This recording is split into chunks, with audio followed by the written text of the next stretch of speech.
Hello students अपना topic चल रहा था भारत की प्रमुख खाद्यान्न फसलें, जिसमें अपने बाजरा, चावल और गेहूं को कंप्लीट कर चुके थे।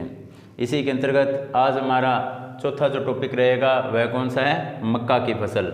तो मक्के की फसल की अगर बात करें तो यह खाद्यान्न व औद्योगिक फसल है, यानी कि इसे खाने के रूप में यानी कि चारे के रूप में इसका यूज़ भी किया जाता है और उद्योगों हेतु इसको कच्चे माल के रूप में भी प्रयुक्त किया जाता है। इसीलिए इसे खाद्यान्न फसल व औद्योगिक फसल भी कहा जाता है। मक्का स्टार्च व ग्लूकोज निर्माण करने वाले स्टार्च व ग्लूकोज निर्माण करने वाले उद्योगों को कच्चा माल प्रदान करता है, यानी कि ऐसे उद्योग धंधे जहां स्टार्च व ग्लूकोज का निर्माण किया जाता है उन उद्योगों में कच्चे माल के रूप में किसका यूज़ किया जाता है, तो मक्के का यूज़ किया जाता है। साथ ही चारे तथा खाद्यान्न के रूप में भी इसका उपयोग किया जाता है। तो चारे और खाद्यान्न के रूप में यूज़ हो गया, इसके अलावा उद्योगों में कच्चे माल के रूप में यूज़ हो गया, इसीलिए इसे क्या कहते हैं, खाद्यान्न व औद्योगिक फसल भी कहा जाता है। चावल के बाद मक्का दूसरी प्रमुख खरीफ की फसल है, यानी कि खरीफ की ऋतु में बोई जाने वाली फसलों में दूसरी बड़ी फसल कौन सी है, मक्का है, और पहली कौन सी है, चावल है। अगर मक्के की बात करें तो इसे 17वीं शताब्दी में पुर्तगालियों द्वारा भारत लाया गया था, यानी कि सर्वप्रथम मक्के को भारत में कौन लाए थे, तो पुर्तगाली जो लोग थे वह मक्के को भारत में लाए थे। अब अपने बात करते हैं मक्के की फसल उत्पादन के लिए आवश्यक भौतिक परिस्थितियां क्या क्या चाहिए। तो सबसे पहला इसके अंतर्गत तापमान की अगर बात करें तो मक्के की फसल के लिए तापमान कितना चाहिए, 20 से 35 डिग्री सेल्सियस। कितना चाहिए, 20 से 35 डिग्री सेल्सियस तापमान इसके लिए उपयुक्त रहता है। वर्षा की बात करें तो 50 से 100 सेंटीमीटर वर्षा इसके लिए उपयुक्त रहती है। कितनी, 50 से 100 सेंटीमीटर वर्षा।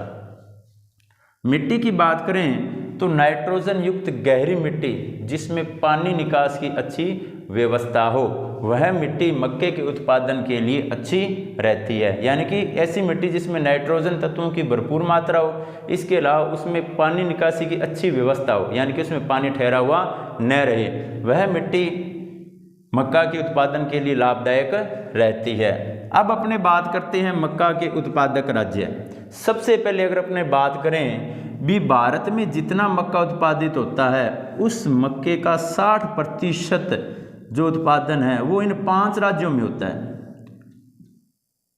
कितना, 60% उत्पादन भारत में उत्पादित कुल मक्के का 60% उत्पादन इन 5 राज्यों में, जिनमें पहला है आंध्र प्रदेश, यहाँ पर 19.3% मक्के का उत्पादन होता है कुल भारत के।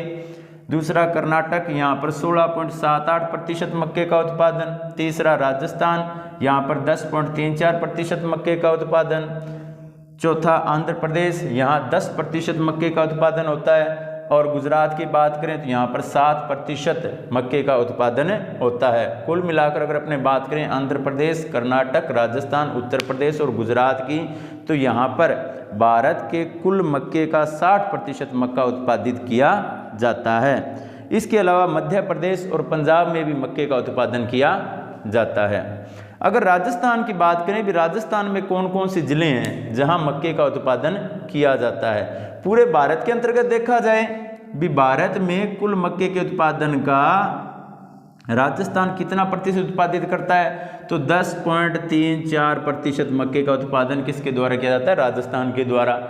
अब राजस्थान में बात करें भी कौन कौन से ज़िले हैं जहां मक्के का उत्पादन किया जाता है, तो उसमें कोटा, बूंदी, बारां, झालावाड़, उदयपुर, डूंगरपुर, बांसवाड़ा, चित्तौड़गढ़, अजमेर, गंगानगर तथा हनुमानगढ़, इन जिलों में राजस्थान के अंतर्गत मक्के का उत्पादन किया जाता है। और भारत की स्थिति देखें भी मक्का उत्पादन में विश्व में किस स्तर पर है, तो भारत मक्का उत्पादन में विश्व में भारत का कौन सा स्थान है, भारत का 10वां स्थान है। कौन सा है, 10वां स्थान, यानी कि विश्व में कुल मक्के के उत्पादन में भारत का कौन सा स्थान है, भारत का 10वां स्थान है।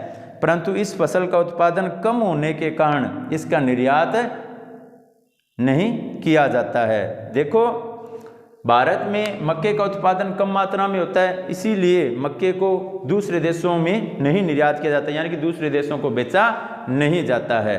तो बच्चों, आज का हमारा टॉपिक मक्का, या आपने बात कहीं भी भारत की प्रमुख खाद्यान्न फसलों में 4 फसलें जो हमें दी गई थी वह हम कंप्लीट कर चुके हैं। उन चारों फसलों में गेहूं, चावल, बाजरा और मक्का था।